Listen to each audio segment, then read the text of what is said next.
Bonsoir à tous, vous écoutez African Time sur WPAT 930 AM. Il est 20h à Bamako et à Dakar. Voici la principale édition de l'actualité africaine en français. Amadou Ba au micro, Dambabou à la technique.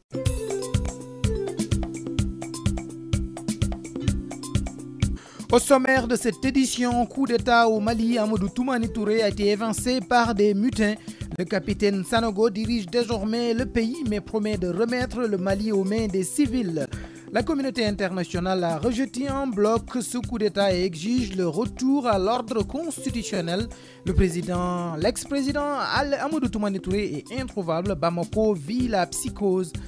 Au Sénégal, fin de campagne électorale. Au Sénégal, Wade et Macky Sall ont fait leur dernier tour de table ce vendredi avant le scrutin du deuxième tour prévu ce dimanche 25 mars. Et puis en Côte d'Ivoire, Blé Goudé, le leader des forces patriotiques, serait très malade. Et Kentanou nous fera le point dans cette édition. Au Bénin, c'est la grève dans l'enseignement. Les choses dégénèrent. La police et les étudiants se sont affrontés dans les rues. Dans le magazine Khalil Gueye de La Voix de l'Amérique qui inaugure une nouvelle rubrique, c'est pour nous parler des élections aux États-Unis. Et puis la fin de cette édition, c'est le sport de El Hadj Malick Ndiaye.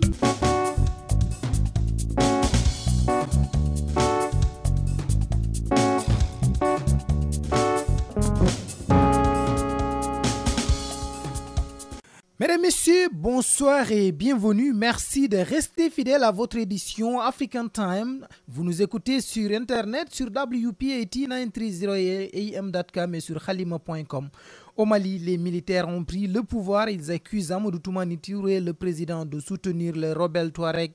en affaiblissant l'armée. Une psychose s'est installée dans la capitale. Des malfrats sont entrés dans la danse pour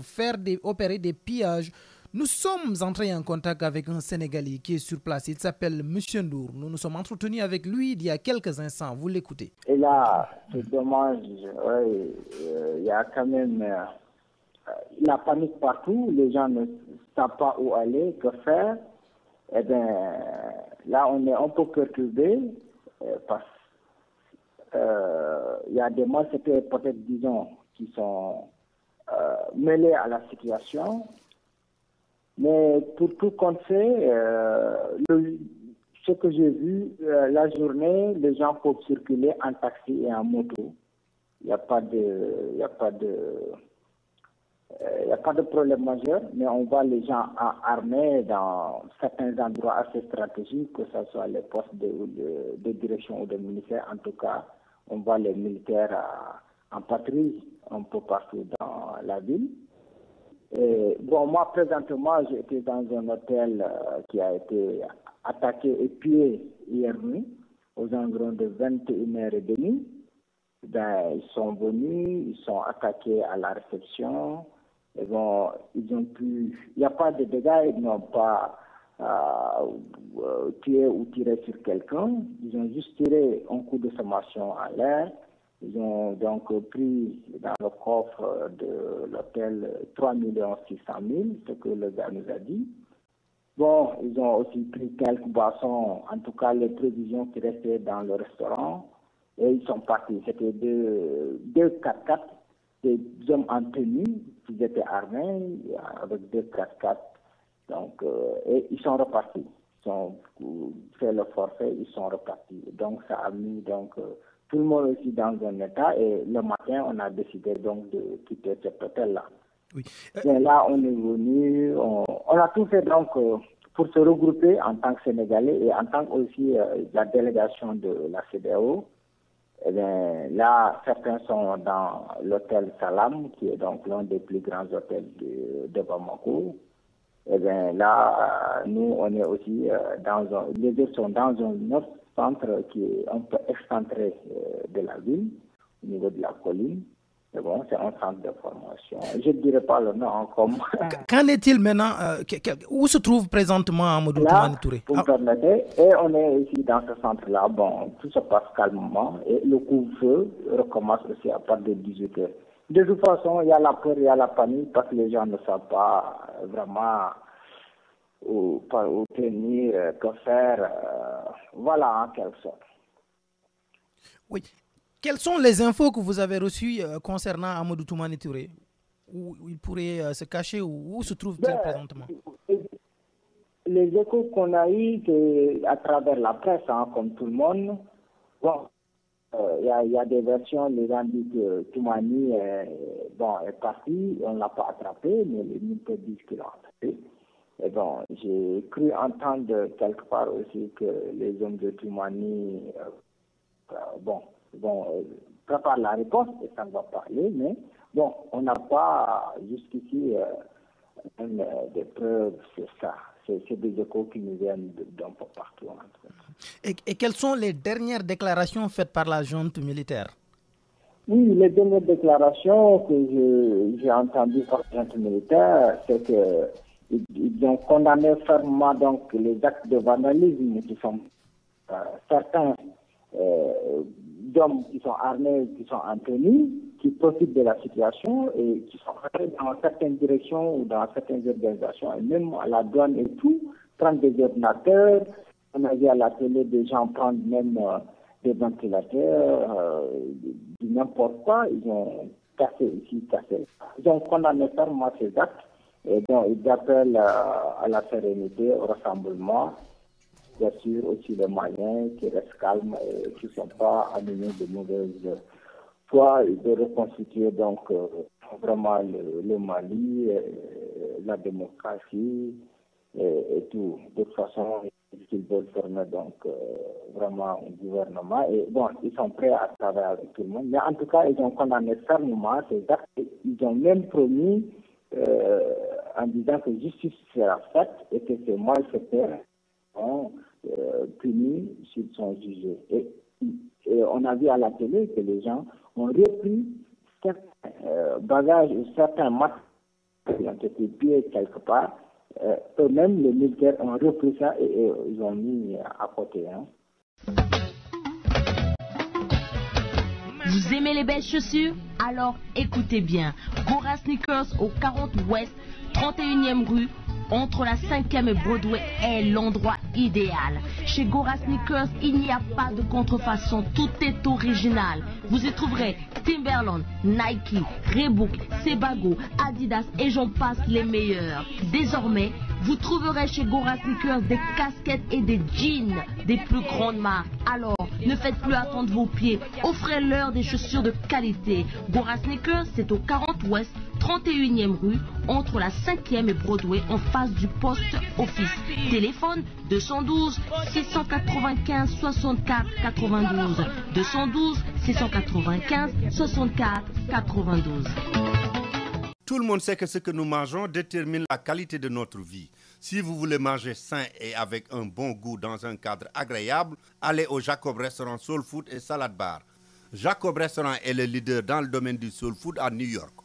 Les plats de ce restaurant style buffet sont variés: poisson grillé, méchoui de côtelettes, queue de bœuf, poulet braisé, salade de crevettes, salade de langouste, macaroni and cheese, fried chicken, cabbage, côtelettes de bœuf, collard green, etc. Jacob Restaurant, ce sont deux restaurants très agréables et très accueillants. L'un se trouve au 373 Lennox Avenue à l'angle de la 129e rue à Harlem. Téléphone 212 866 Food, 212 866 36 63, tandis que l'autre est situé 2695 8e Avenue à l'angle de la 145e rue, toujours à Harlem. Téléphone 212 283 Food, 283 36 63. Avec Jacob Restaurant, mangez sain et mangez à votre goût à des prix imbattables. Et pourtant, au Mali, l'élection présidentielle devrait se tenir le 29 avril prochain. Au Sénégal, ce sera donc un deuxième tour le 25 mars prochain. Le président Abdoulaye Wade, qui était en campagne, a menacé de retirer ses projets du Fouta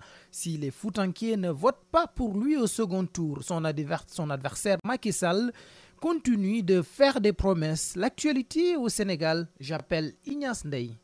L'actualité au Sénégal reste encore et toujours marquée par la campagne électorale qui est dans son dernier tournant à quelques heures de la fin de la clôture, bien sûr, de cette campagne électorale. les différents états-majors et de phase 2012 et de la coalition Benno Bokk Yakaar de Macky Sall s'active à chercher le maximum de voix pour l'élection de dimanche. Mais déjà, cette semaine a été marquée par quelques déclarations fracassantes de part et d'autre des différents candidats. C'est comme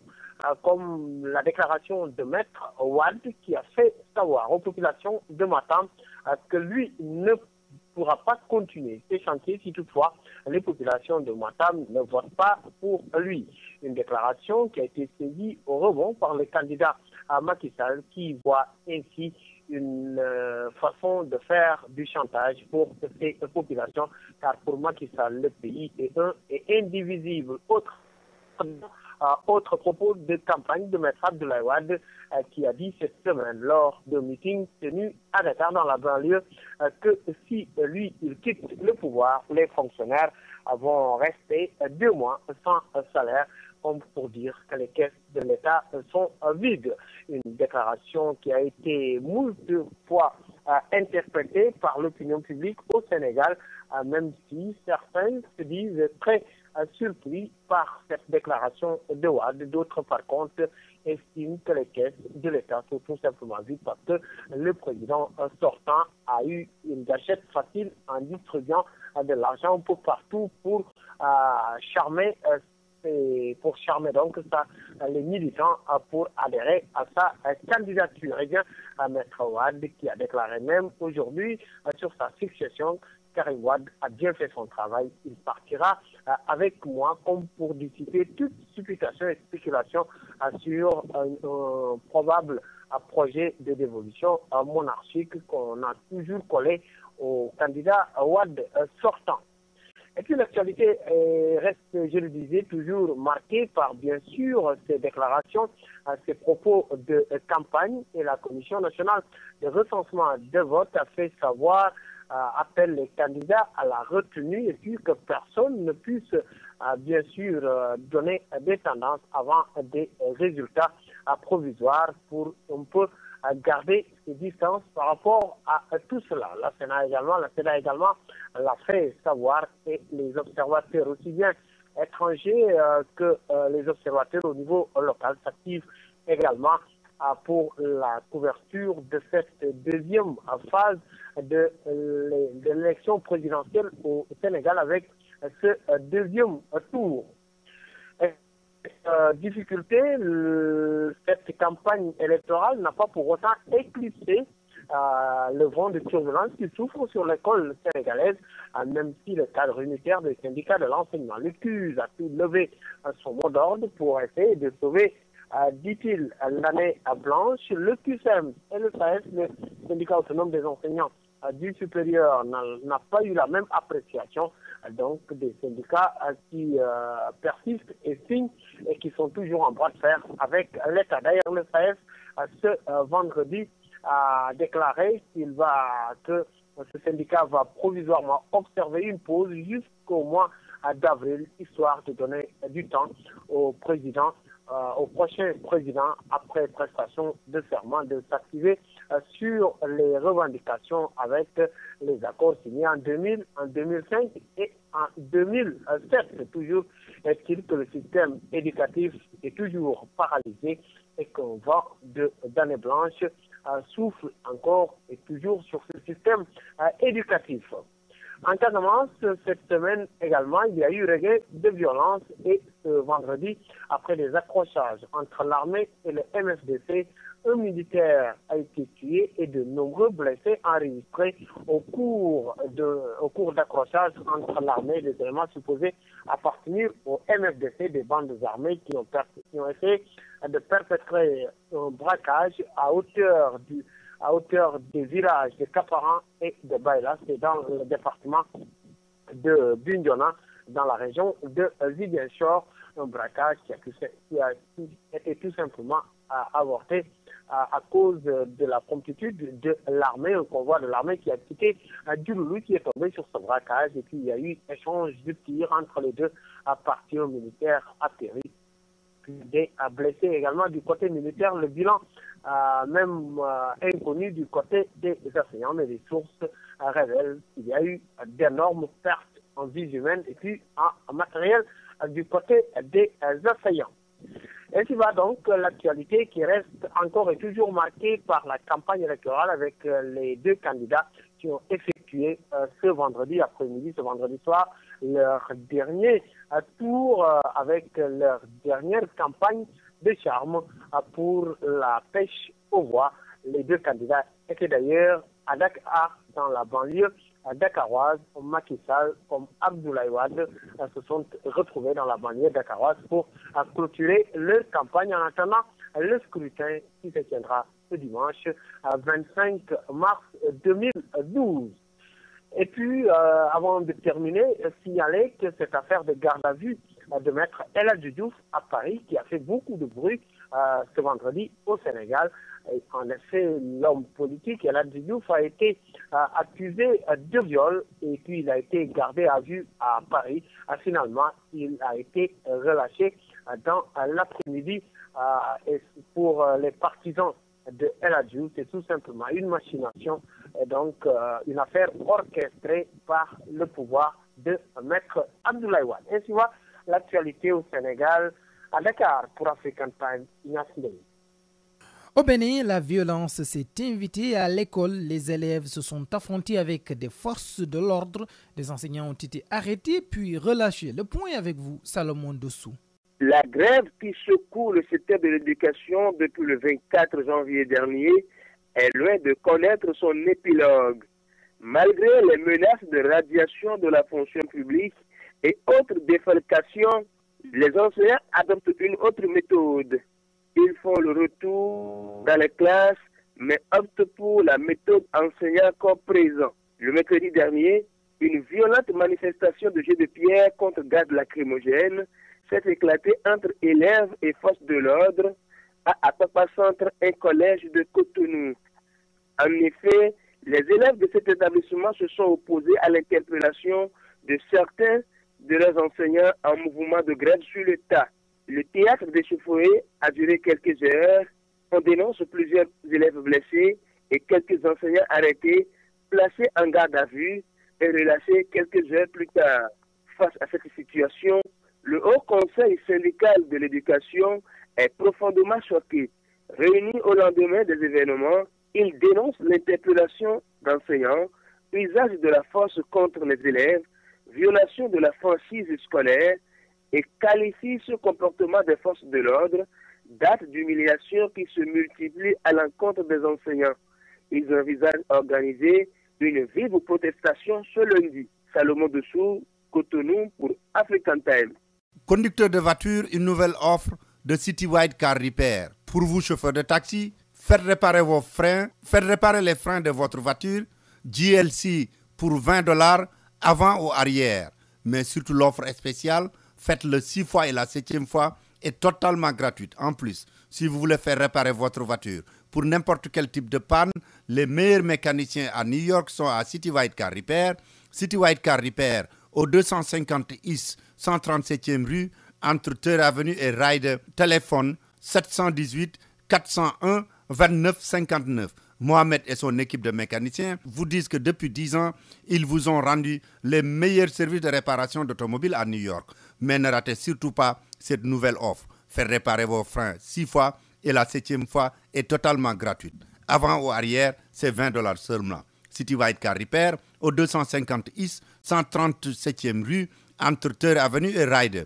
Téléphone 718 401 29 59. 718 401 29 59. Tout le monde sait qu'une bonne santé commence par des dents bien entretenues. Dental care for you and your family. Dr John Cicilla vous dit prenez soin de vos dents, surtout celles de vos enfants. N'attendez pas que vos enfants aient des difficultés avec leur dentition pour les faire consulter. Au moins une fois tous les 6 mois, envoyez-les chez la dentiste Dr John Cicilla. Pour vous faciliter vos visites, Dr John Cicilla a décidé d'ouvrir le cabinet tous les samedis, spécialement pour vous permettre de ne pas rater un jour de travail, un jour d'école. Dr John Cicilla accepte presque tous les types d'assurance, y compris Medicare. Dr John Cicilla s'occupe de la santé de vos dents, surtout celle de votre famille, dès l'éruption des premières dents de vos enfants. Elle vous conseille, surtout pour les dents qui ont besoin de traitement spécial, y compris les brasses. Le cabinet de Dr John Susila est bien situé au 1825 Madison Avenue, entre la 118e et la 119e rue à Harlem. Téléphone 212 860 16 60. 212 860 16 60. Dental care for you and your family. Cabinet Dr John Susila dañu wax français, anglais ak espagnol te nag boo fa demee ñu consulter la am na ay neexal yu bari yu ñu lay jox. En Côte d'Ivoire, sale temps pour les pro-Gbagbo. Blé Goudé serait gravement malade et un autre ancien ministre du président Gbagbo a été également arrêté à l'aéroport. Etienne Tanou. Blé Goudé, très malade. En exil, le ministre par ailleurs, président du COJEP, ne va pas bien depuis plusieurs semaines. Selon les confidences d'un de ses proches, sa santé s'est considérablement dégradée. En croit le proche, le ministre de la Jeunesse et de l'Emploi, le gouvernement Akembo, du leader politique en exil, souffre depuis quelque temps de céphalée aiguë et de fréquentes insomnies. Le président du COJEP aurait même perdu l'usage de la voix, une situation qui inquiète véritablement ses proches. Fort heureusement, confie ses proches, un chef d'État africain a dépêché un médecin au chevet de Charles Blé Goudé qui aurait été évacué dans un lieu tenu secret pour un suivi médical. Comme la plupart des personnalités proches de l'ex-président Laurent Gbagbo, Blé Goudé a tous sa voix gelée par le régime Ouattara. Le retour du voyage, Franck Guéhi arrêté puis libéré. Rentré discrètement de son exil sud-africain, le ministre des Sports et Loisirs de l'ex-président Laurent Gbagbo a été arrêté le jeudi 22 mars 2012 en fin d'après-midi à l'aéroport Félix Houphouët-Boigny d'Abidjan par des éléments de la direction et la surveillance du territoire DST alors qu'il rentrait de Chine via Dubaï. Conduit dans les locaux de la DST, il a retrouvé sa liberté. Une page noire pour terminer. Grosse perte pour le monde politique universitaire et culturel. Zadi Zaoro, décédé. La nouvelle du décès du professeur est tombée dans l'après-midi du mardi 20 mars 2012. Né en 1938 à Soubré, celui qui fut le ministre de la francophonie de 1993 à 1999, dans le gouvernement du président Henri Konan-Bédié, enseignant-chercheur à l'Université de Cocody, secrétaire général de l'Union des sociaux-démocrates l'USD, son parti. Il aura également marqué le monde de la création avec sa pièce « La guerre des femmes ». Zadi Zaoro a rendu l'âme à la Polyclinique internationale Sainte-Anne-Marie de Cocody à l'âge de 114 ans. Etienne Tanou, Abidjan pour Abscantal. American Language Center, spécialiste de l'enseignement de la langue anglaise à New York, vous invite à visiter ses nouveaux locaux beaucoup plus spacieux et plus commodes pour votre apprentissage de la langue en Amérique. Il se situe au 229 West 36e rue, au 3e étage entre la 7e et la 8e avenue, à 2 rues de Penn Station. Avec 35 ans d'expérience et un corps d'enseignants hautement qualifiés, American Language Center propose des cours pour les débutants et pour tous ceux qui veulent approfondir leur connaissance de l'anglais. Les frais de scolarité d'American Language Center sont très compétitifs et son enseignement est le meilleur dans le pays. Pour les habitants de Queens, la branche locale est à Jackson Heights 7501 Broadway. Pour tout renseignement, appelez 1-800-ENGLISH, 1-800-364-54-74, 1-800-364-54-74. Demandez après Amri. Et nous ouvrons la page magazine de cette édition avec une nouvelle rubrique. Khalil Gueye nous parle ici des élections primaires ici dans le camp des Républicains aux États-Unis d'Amérique. Nous écoutons Khalil Gueye. Bonsoir, ici Khalil Gueye pour VOA 60 élections. Mitt Romney a remporté avec fermeté la primaire présidentielle républicaine de l'Illinois mardi en battant son challenger le plus sérieux, Rick Santorum, par 47% contre 35%. Le Los Angeles Times affirme que cette imposante victoire dans l'Illinois renforce Romney comme le candidat prédominant et probablement irrattrapable. Sur son site internet, le Boston Globe affirme que même si Santorum possède une forte chance de remporter la dernière primaire de mars dans l'État de la Louisiane dans le sud, 329 délégués de 7 États du Nord où Santorum avait beaucoup peiné sont déjà sur la ligne pour avril. Politico, sur son site, affirme qu'avec sa victoire dans l'Illinois, Romney est à présent prêt à mettre son rival KO. Si Santorum n'arrive pas à remporter le Wisconsin et à la Pennsylvanie, ajoute Politico, il aura du mal à expliquer pourquoi il est encore dans la course. Voilà, c'est tout pour aujourd'hui. Rendez-vous à la prochaine édition de VOA 60 Élections.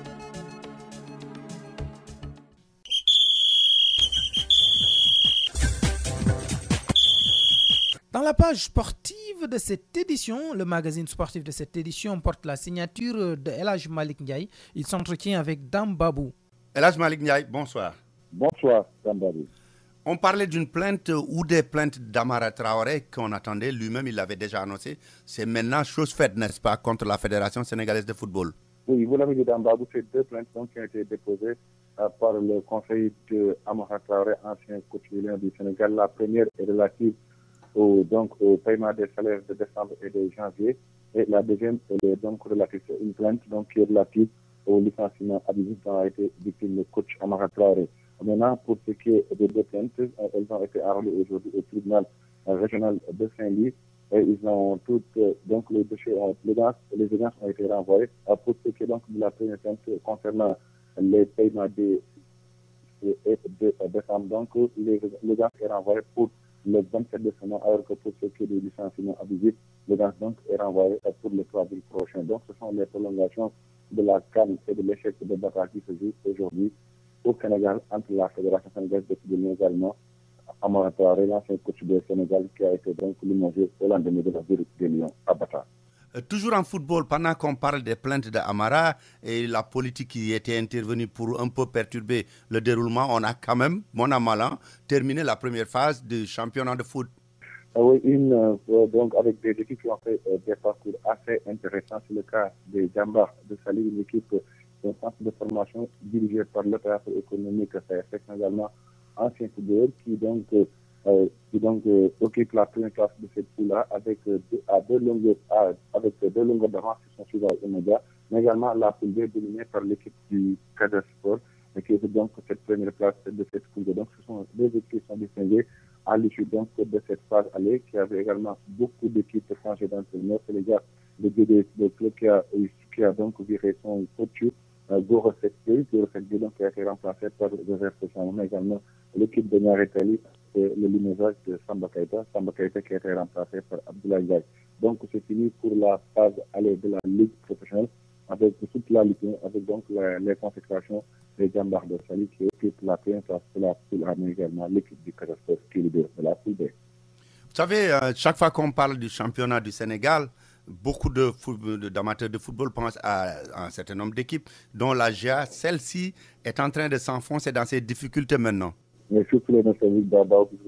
comme moi. On ne peut plus parler de football écouter les centres de formation comme les Djambar. Maintenant, pour revenir à votre question, que la GIA s'enfonce de plus en plus extrêmement difficile, puisque les joueurs sont en grève depuis 4 jours pour réclamer des salaires, alors que les dirigeants sont dans l'incapacité de payer ces mêmes salaires. Alors que des rencontres ont eu lieu avec même le ministre de porte-parole du président de la République, Serigne Mbacké Ndiaye,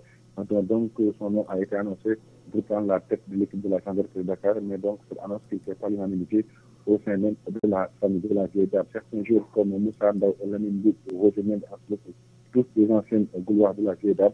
sont vraiment outrés aujourd'hui par cette crise financière, même cette crise cyclique que traverse la GIA aujourd'hui, qui occupe la 6e place de la poule B de cette Ligue. La GIA qui est encore à sortir de cette situation. Et j'ai au téléphone Roger Mendes,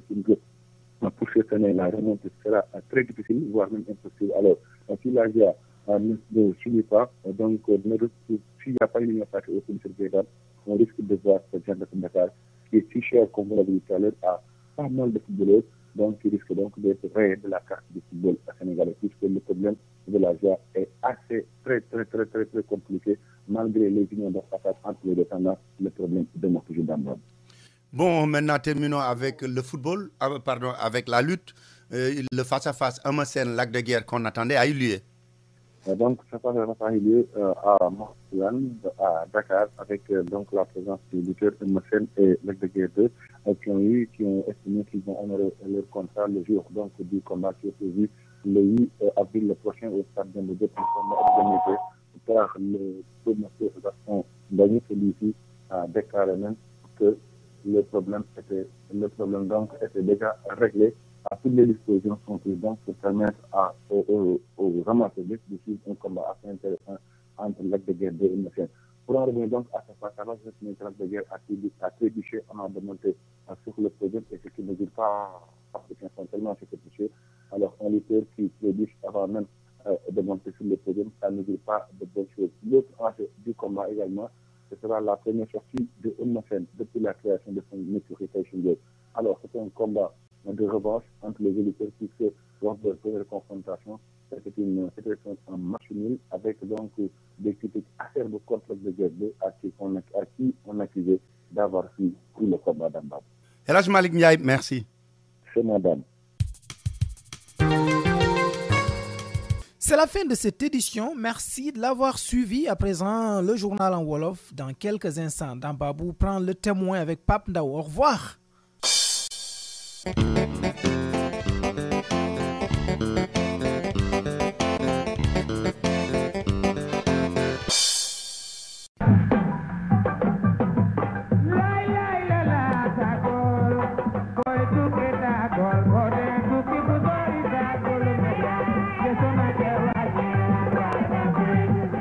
waa Pape kon bi ñu dellu si waatee ci programme bi léegi dama bëggoon ñu am loo xam ne itam gars yi ñu ngi ko doon ruumandaat ñenn ñi naan yéene waa kër Abdoulaye Wade la ñenn ñi naan aussi loolu mënu la ñàkk ñu naan dafa mel ne Benno Bokk Yaakaar am na ay lu ñu doon déggoowul seen biir ba Alaaji Kassé mi yor kàddu Macky Sall tontu na ci. waaw ñu ngi wax naan fi mu nekk nii dafa am loo xam ne nii dafa bëgg a nekk juyaloo ci seen biir ndax nag ñu ngi wax naan fi mu nekk nii bokk na ci li nga xam ne nii moom moo ci gën a fës daal li nga xam ne bii ci waxtu wi ñuy jëm ci ñaareelu sumbu wote yi loo xam ne nii gars yi mel na ni d'accorduñ ci diggante Macky Sall mi nga xam ne bii tey Benno Bokk Yaakaar dafa dajale Macky Sall ak ñi nga xam ne bii moo di waa Benno Siggil Sénégal Ousmane Moustapha Niasse ak Benno ak Tanor ndax dafa bokk ci li nga xam ne bi dañ ko doon wax waxu supprimer lii di Sénat bi ndax xam nga ci assises nationales yi dañ jàppoon ne Sénat bi amul njariñ pour réewum Sénégal mais nag mel na ni loolu Macky Sall moom d'accordul ci ñu dindi fi li nga xam ne bi moom moo di Sénat bi ba tax na daal moom daf ko fi bëgg téye mu continuer wéy wuute nag ak bëgg-bëggu ñeneen ñi nga xam ne bi ñoo ànd ak moom leneen loo xam ne ni ñu ngi wax naan tamit ànduñu ci mooy li nga xam ne bi moom la ñuy wax waxu cumulu fonction président de la République ndax xam nga président de la République dañu doon wax ci biir assises nationales yi dafa war a nekk koo xam ne ni tey dootul nekk njiitu parti ni nga xam ne bi noonu la Abdoulaye Wade continuer nekk ni tey njiitu parti démocratique sénégalais ba léeg-léeg dañuy jaawale li nga xam ne bi mooy nguur gi ak parti bi loolu tamit dañuy wax naan waa Macky Sall wala Macky Sall ci boppam daal àndu ci ba tey ñuy wax nag naan loolu mooy li nga xam ne bi moo nekk ay juuyoo yoo xam ne dafa dox ci diggante ñi nga xam ne ni ñoom ñoo ànd ni waaye ànd ak loolu lépp nag dafa mel ni ñi ngi wax naan daal ñi nga xam ne bii ñoom la ñuy jàkkaarlool ñooy jéem a xam taal yu ni mel pour indi ay jafe-jafe wala réerantal ci biir xelu nit ñi mais du leneen loolu dàmbaam.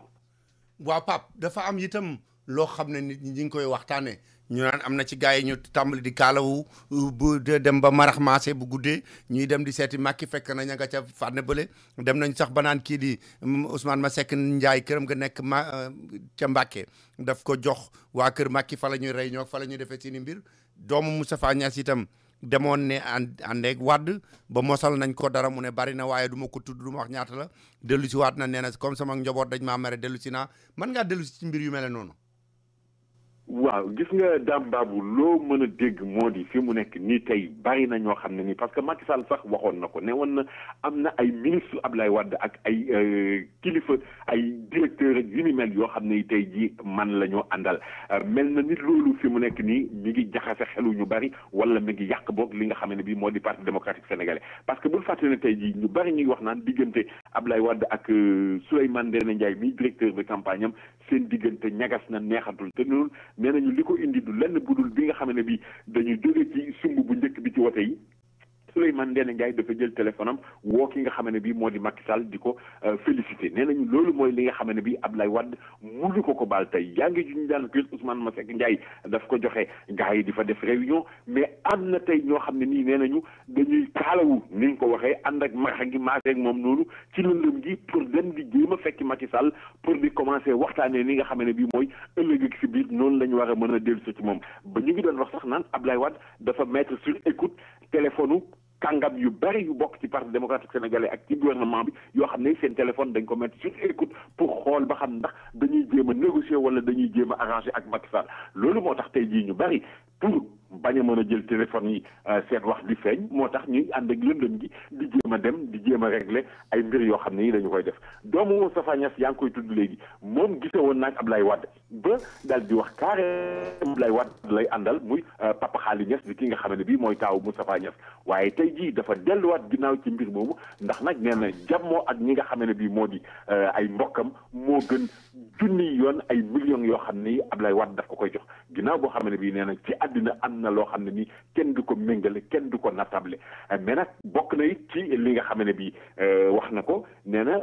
soxnaam kon moom moo njëkkoon wax sax ne bi nga xamee ne bii borom këram di Pape Khali Niasse nee na dafay fekki Abdoulaye Wade moom ci la ne dafa daal di téye boppam ci moom te nag wax dëgg yàlla sa soxna xëy na am na fu muy toll ci yow bu ne dafay téye boppam ci yow xëy na mën na laa génne ci lu bari mais Pape Khali yokk na ci ne li nga xamee ne bii moom la Sidi Lamine Niasse wax moo tax sax nag mu gën a dellu ginnaaw boo xamee ne bii moom Sidi Lamine dafa wax ne Moustapha Niasse diil la def ak Abdoulaye Wade moo tax mu yebal taawam mu dem seeti ki nga xamee ne bii moo di Abdoulaye Wade moom taawu ak Moustapha Niasse bi nag ne wax jooju nekk na wax joo xam ne nii daf koo metti ba ca kanamu yàlla moo tax mu delluwaat sax ginnaaw parce que mu nee na moom baayam dafa nekk nit koo xam ne homme libre la lu ko neex la war a mën a doxalee du koo xam ne nii dafay dem di def ay diil ak comme munti doon nee na wax jooju Sidi Lamine wax ju ñaaw la bokk na ci li gën a tax sax nag mu dellu ginnaaw dàmbaw.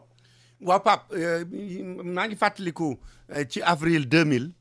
président Abdoulaye Wade bi mu daataan jël nguur gi am na benn conférence de presse bu mu defoon daje ak taskatu xabaar yi nga xam ne Europe lañ jógee muy wax ne am na gars yu bari yu bokk PS yu ko doon woo naan ko sóoraale ma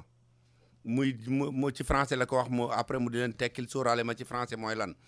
dafa mel ne itam fi mu nekk ni am na gars yu ñuy wax naan am na lu ñuy sóoraale nee nañ génération du concret seen kii bi ñu amoon ci Sicap Amitié 2 dañ koo tàmbali di tëj ñu ne itam borom këru Aïda Mbodj comme dafa amoon passeport diplomatique ndax jabaram ministre la woon fay bett nañ ko muy wut passeport ordinaire gars yi naan mbaado moom it dafa bëgg di sóoraale li nar a ñëw est-ce que yu mel noonu dégg nga ko. waaw gis nga borom këru Aïda Mbodj moom sax moom ci lu leer nañ dañu ko gis fa nga xamee ne bii moo di direction des passeports muy toppatoo ay passeport ordinaire te ginnaaw ba moom ak soxnaam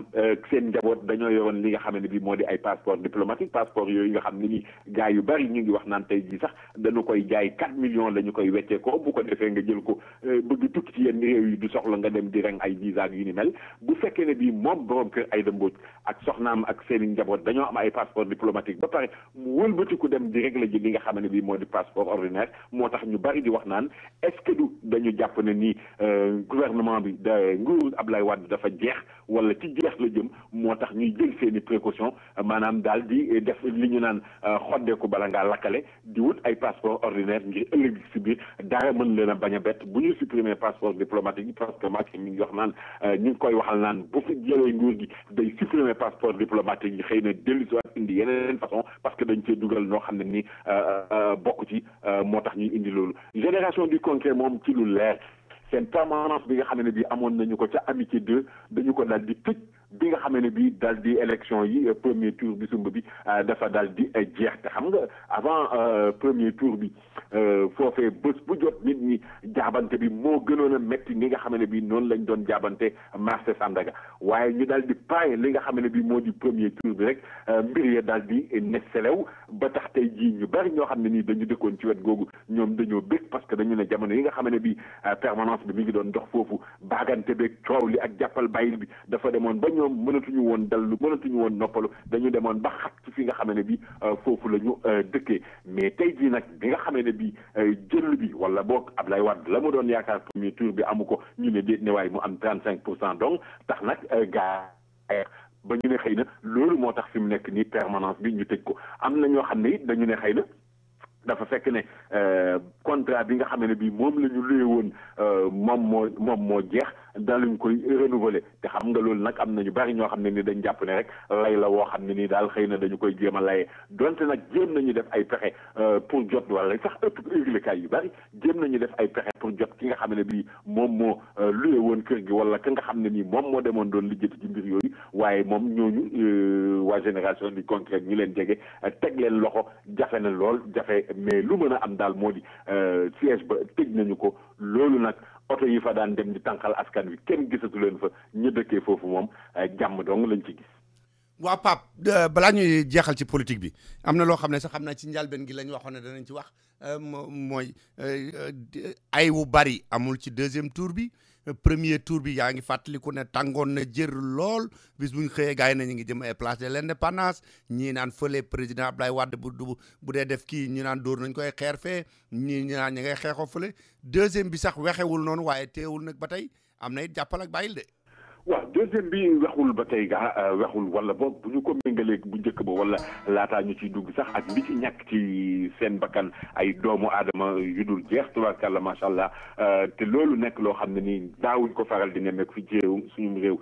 ñaareelu tour bi nii xëy na amagul waaye nag teewul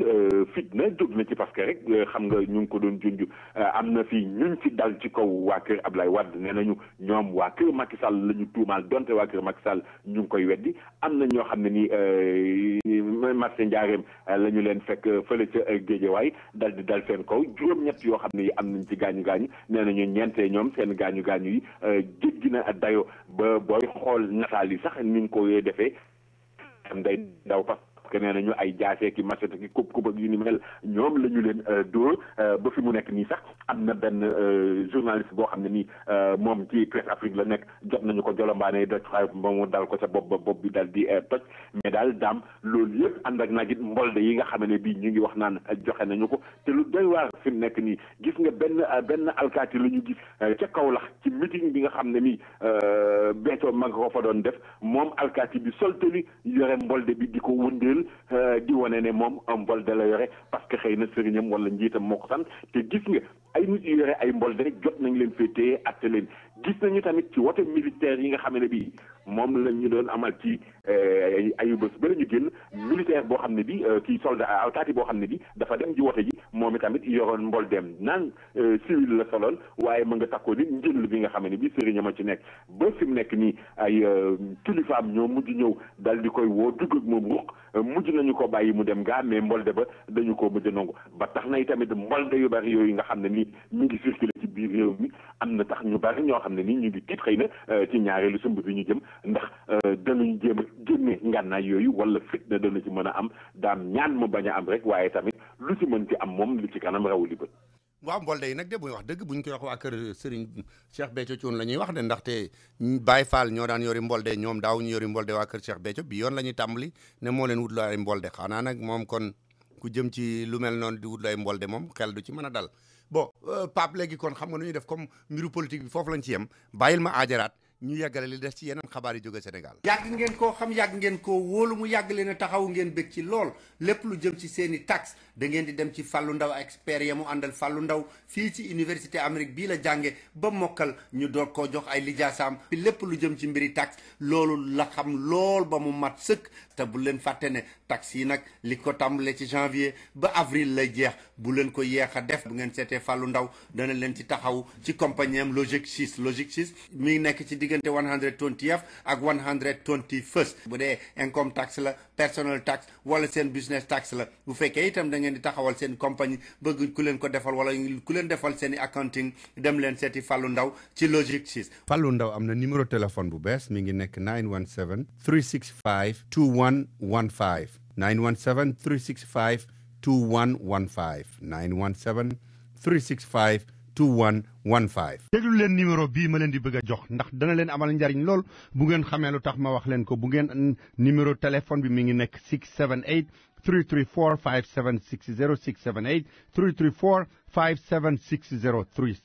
678 334 5760 li tax ma wax leen ko mooy bu ngeen amatee ngénte loo xam ne da ngeen a bëgg a àndandoo ngeen nekk ñu bari bëgg van bu fekkee ne da ngeen am ceet gu ngeen di dem wala benn réception bu fekkee tour bu ngeen di dem la wala ak màggal wala wala ab ziar wala ab daayira boo xam ne da ngeen di déplacé ndoo ñoom mu bari moo xam ci biir New York la moo xam da ngeen di génn New York di dem feneen woo leen jaaw ndaxte vanam bu luxe la leen di indil yóbbu leen yéen ñëpp fi ngeen jëm bu ngeen ëppee lu ëpp benn tour dana leen defal li ngeen soxla yëpp dem yóbbu leen delloo si leen kon bu ngeen àndatee war a nekk mbooloo woo leen jaaw ci 678 334 5760 678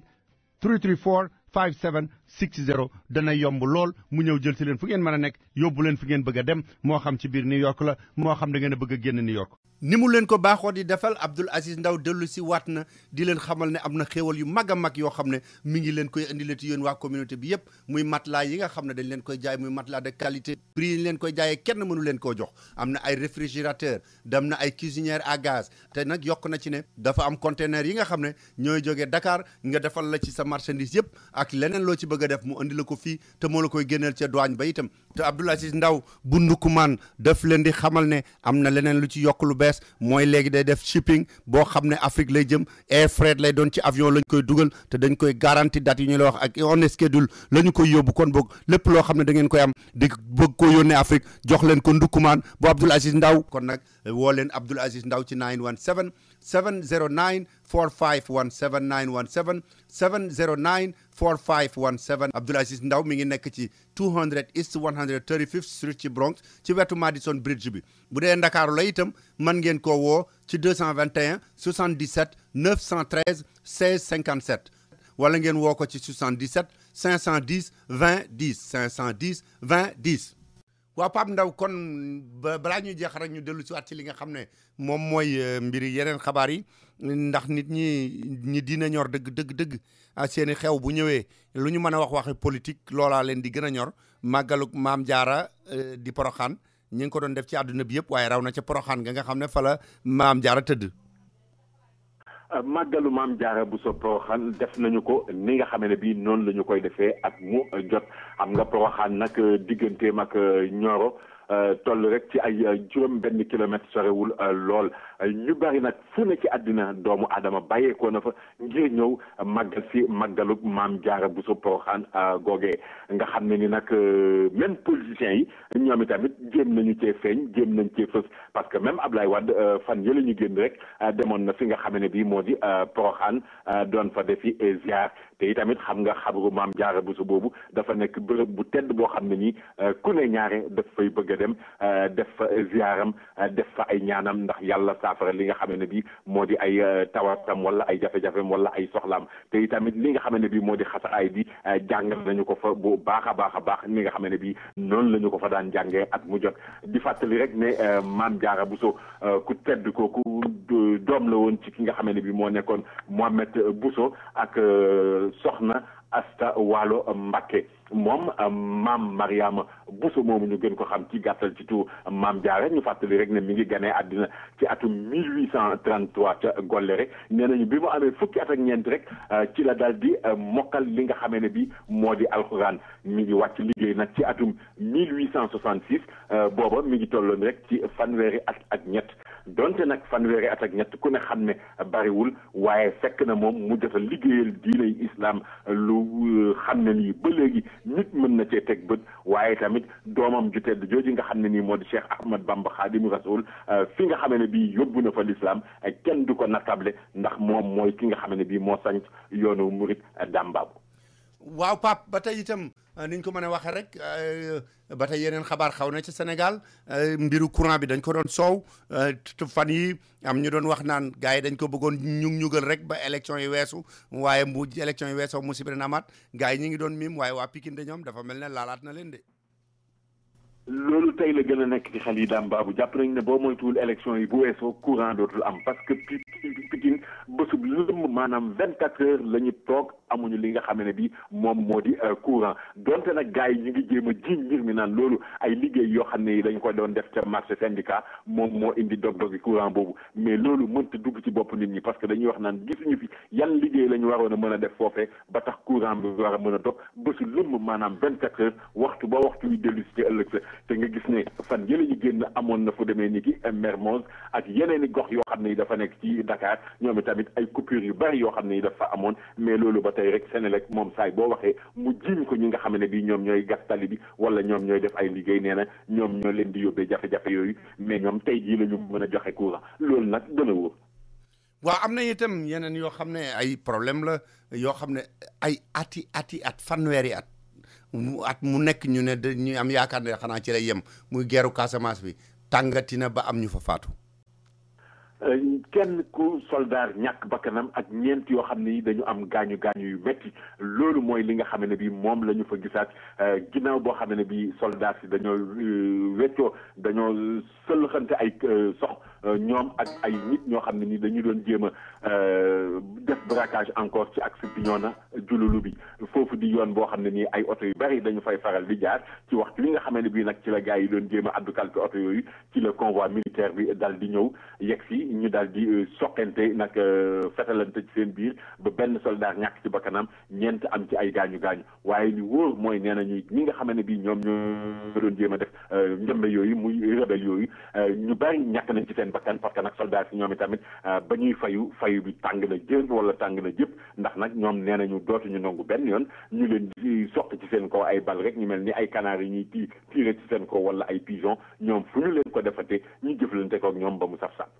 waaw Pape xanaa ñu jégalu rek déglukat yi ndax ordinateur bi léeg-léeg dafay am ay son yu muy dugal ci biir yoo xam ne waru ci woon a bokk ñu def aajar yi mujj yi door a daaneele ñetti yeneen xabaar yi ci des rek door a jeexal Pape. ku nekk xam na ne sunu wér mi ngi aju ci li nuy lekk boo bëggee di lekk lu baax ci sa yaram te neex ba dee da ngay dem Jacob restaurant Soul Food and Salad Bar Jacob restaurant képp ku fi joxe Soul Food fii ci New York moo la ci jiitu Jacob restaurant li muy jaay bari na lool te neex na te baax na ci yaram firiir méchoui côtelette geenu nag poulet braisé salade crevette salade langouste macaroni ak cheese fried chicken cabbage farine nag yu ñu dagat collard green ak yeneen yu baree bari Jacob restaurant ñaari place la am benn bi mi ngi nekk 373 Lenox Avenue ci angle 129e rue ci Harlem téléphone 212-866 food 212-866-3663 beneen bi mi ngi nekk ci 2695 8th Avenue ci angle 143rd Street ba tey ci Harlem téléphone 212-283 food 212-283-3663 boo bëggee di lekk lu neex te baax ci sa yaram del dem Jacob restaurant te fa la gën a yombee. yaa ngi doon wax léegi Casamance ñu bari nee nañu la indi aywa mooy la ñu fa daan indi ñeneen i fonctionnaires yu jóge ci yeneen région wu Sénégal ñuy nangu suufu jàmbur wala fa ñu waroon teg nañ fa fekkoon teguñu leen fa wala yu demee noonu léegi yëpp ay demee ak fekkale la waaye itam loolu dafa mel ne mi ngi ñëw ci sax ci buntu Ndakaaru léegi ndax am na mbiru Mbambilor su benn journal bu ñu wax Le Quotidien wax ne ay mbuxum yu rëy dafa am ci mbiru suuf ci Mbambilor ci wetu Ndakaaru ak ki nga xam ne mooy Omar Sy bu Egbos bu ñu xam ko fii lool ci New York mun ñëw fi di fi jaay ci ay kër ki terrain man nga ñoo leeral lool lan la journal bi wax. waaw gis nga daam boo moytuwul bii mooy gën a nekk coow mooy gën a indi coow mooy gën a nekk musiba coow bi nga xam ne nii mooy suuf si ñu doon wax ci waxi monument de la Renaissance parce que fii mbirum Mbambilor bi moom yaa ngi koy wax léegi Omar Sy moomu nga xam ne nii Mbour la fekk baax société boobu de Egebos am na ca Mbour donte am na ay bureau Dakar waaye tamit moom Omar Sy dafa nekk député ci parti démocratique sénégalais fi mu nekk nit coow li ñu ngi wax naan suuf si toll na ci téeméeri hectare ak juróom fukk loolu yëpp nag fi mu nekk nii Omar Sy daf ko jaay ñi nga xam ne bii moo di sécurité sociale jël lu toll ci fukki milliards yu teg genn wàll ci suñu xaalis nee nañu moom la jëndee téeméeri hectare ak juróom fukki yooyu mais li nga xamee ne bii mooy tey li ci doy waar dafa fekk ne Omar Sy nee nañu moom mi ngi jëndee suuf soosu 1000 francs mètre carré loo xam ne bii ñaar téeméer la ko jëndee dafa wëlbatiku jaayee ko junni ak ñeenti téeméer maanaam 1000 francs la jëndee jaayee 7000 loolu nag mooy li nga xam ne bii moom la ñu mënta dégg wala boog moom loolu mooy li nga xam ne nii moo jaaxal askan réewu Sénégal parce que bu fekkee ne bii moom dafa lijjanti suuf si nguur gi ci nguur gi la ko jëlee ci nguur gi la ko lijjantee parce que dañuy wax naan loolu ñu ngi ko jëlee ci suuf soo xam ne nii benn tubaab benn colon bu ñu doon wax Bertin moom moo ko moomoon ba moom sax bi nga xamee ne bii ay doomam wala ay ndonom ñoo nañu doon jéem a lijjanti ci suuf soosu dafa yëkkati woon coow lu bari ayu bari ba fi mu nekk nii ñu ne Abdoulaye Wade daf ci dugaloon loo xam ne moom dana lijjanti suuf soosu dal di koy jël delloowaat ko askan wi nga xam ne bii ñoom ñoo ko dëkkee woon parce que tubaab bi ca jamonoy maam la woon tey maam la woon tubaab bi moo ko moomoon naam waaye nag askan wi moom lijjantiwu ko woon toppatoowu ko woon ba askan wi ñëwoon daal di koy dëkkee ñii dëkk fa ñii di béy ay tool ñii di def yëf ñii di ko jëfandikoo ñu ne nag kon bu ñu demee ba ay ndonoom ñëw bëgg ko lijjanti mu indi coow ba Ablaye Wade ne da ciy dugal loxo moom dana ko lijjanti bu ko defee askan wi nga xam ne bii ñoo nekkoon foofu dal di wëlbatiku moomaat ko mënuñu comprendre tey nan lay mën a demee ba ñu dal di mooñal ci loolu ki nga xam ne bii moo di Omar Sy jaayee ko 1000 francs mètre carré bu nañu jaayee ko 1000 francs moom Omar Sy tey mu dal di wëlbatikuwaat bëgg a jaayee loolu ñi nga xam ne bii moo di waa ñi nga xam ne bii moo di waa caisse de sécurité sociale mu jaayee leen ko mètre carré bu ne junni ak ñeenti téeméer maanaam juróom-ñaari yoon li nga xam ne bii moom la ko jëndee woon war a def nag ay bénéfice 700% loolu mooy li nga xam ne bii nit ñi ne mënuñu koo dégg ki nga xam ne bii moo di Iba Gueye nag di directeur général u EGEBOS moom mi ngi wax naan opération bi ni nga xam ne bii noonu la ñu ko defee lu jaar yoon la parce que conseil d'administration bi daal dinay nangu ba tax ñu mën a def loolu mais leneen li nga xam ne bii moo ci ëpp bopp dàmbaabu ba loxo dem ci gémmiñ te du ànd ak tit ni ñu koy faral di waxee moo di Omar Sy bi nga xamee ne bii dafa jaay mbir mi pour ñu fay ko moom nanguwuloon ay chèque waaye xaalis xobbet la wax nañu ko jox ba tax na dafa dal di dem ca banque ba ñu dal di jël xaalis bi ñu di ko def ci lu mel demee ni ki ay waxande pour war koo mën a yóbbu te donte waa banque yi ñu ngi doon wax sax naan nañu ko defal ay virement ci ay compte am ak yu ni mel moom dafa ne mukk du mën a dégg loolu tey du ko mën a dégg suba du encaissé virement du jël virement moom xaalis bi xobbet lañ ko koy joxe ba noonu lañ ko fayee li nga xam ne bii moo di xaalis bi donte am na ay banques yoo xam ne yi rafetlu wuñu ko mais ñooñu nag dañu jàpp ne boo gisee wala boog ñu bari dañ jàpp ne boo gisee ñu ne nañ leen fay xaalis xobbet dafa fekk ne xaalis boobu dafa am feneen foo xam ne ni foofu lañ ko war a yóbbu am na ñoo xam ne ni sax ñu ngi joxoñ waa boo bële di wax naan xëy na boo moytuwul ñoom ñoo soxla xaalis bi wala ñoom la ñu ko doon lijjanti lu mën a am daal moo di dàmbaabu lii moom bokk na ci mbir yi nga xam ne bii élection yi bu weesoo ci njëkk a lijjanti ci lay bokk parce que nag dafa nekk loo xam ne nii guléet ñu gis ko fii ci réewum Sénégal. bon boo dégloo sax ki nga xam ne mooy Macky Sall tey li mu mujj a wax déclaration bi mujj mooy suufu Mbambilor soosu ci li muy jëkk a xoolaat bu ñëwee ci la bokk te yaakaar naa ne sax journal quotidien bi lenn la yëgul la ca des parce que man naa la seedeel ne la Omar Sy ba ko tubaab bi bëggee jaay 300 francs la ko doon jaayee am ku dox ca diggante ba ne ko du la ko jaayee loolu maa koy jënde loolu jaayaat la ko 1000 francs wëlbati ko dimbali nga jaayaat ko 7000 francs dama yaakaar ni ñi ngay wax waa borom beneen boor boobu loolu moom defe naa mbir la mu nar a feeñaat moo xam ne kenn xamagul fan la war a yem Pape dafa mel ne itam am na loo xam ne kenn xamagul fan la war a yem muy maître Aladji Diouf di avocat waaye nekk député nekk itam ku siiw lool ci waxi politique dañu ne gars yi dañ ko jàppoon Sénégal ndax dañ ne def doon jéem a siif benn gone gu jigéen guy yem ci fukki at ak juróom-ñaar. moom kay li wóor moo di dàmbaabu Me El Hadji Diouf dañu ko teg loxo waaye ca France sax la ñu ko tegee woon loxo nag ndax ca Paris googee nga xam ne ni dafa demoon doon lay ci jugement bateau le Joola bi nga xam ne bii moom la ñu doon def ca la El Hadji Diouf daal di demoon nag nee nañu moom bi nga xam ne bii dem na fa di lay ca procès ba ñu jógee ci procès ba ci 5 heures ci ngoon lañ fa daal di jóge nag dem defi benn conférence de presse bi tamit ba nga xam ne bii def nañu ko ba pare diggante 9 heures jàpp 10 heures ci la dellu ca hôtelam ba mu demee ca hôtelam nag nee nañu ca la ay alkaati daal di ñëwee daal di koy teg loxo daal di koy yóbbu ndax dañu ne dafa am xale bu jigéen bu toll ci fukki at ak juróom-ñaar boo xam ne ni daal daf ko sàkk wala dafa joteeg moom te ca réewu France moom dañuy wax naan mineur boo joteeg moom foofee amul consentement lu mën a am daal moo di viol sur mineur la ñu ko tuumaal waaye nag li wóor moo di ci xabaar yi nga xam ne bii moom la ñu mujj di am nee nañu daal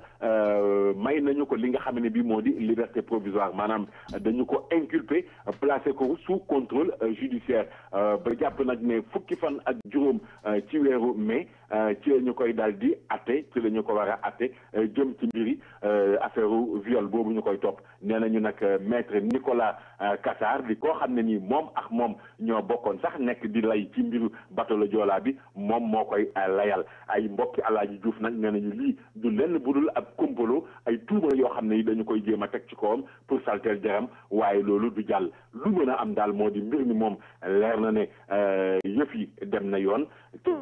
France la ñu koy atte nañu bàyyi xel may nopp ba xam buñ yeggee ci yëf yi nan lay demee.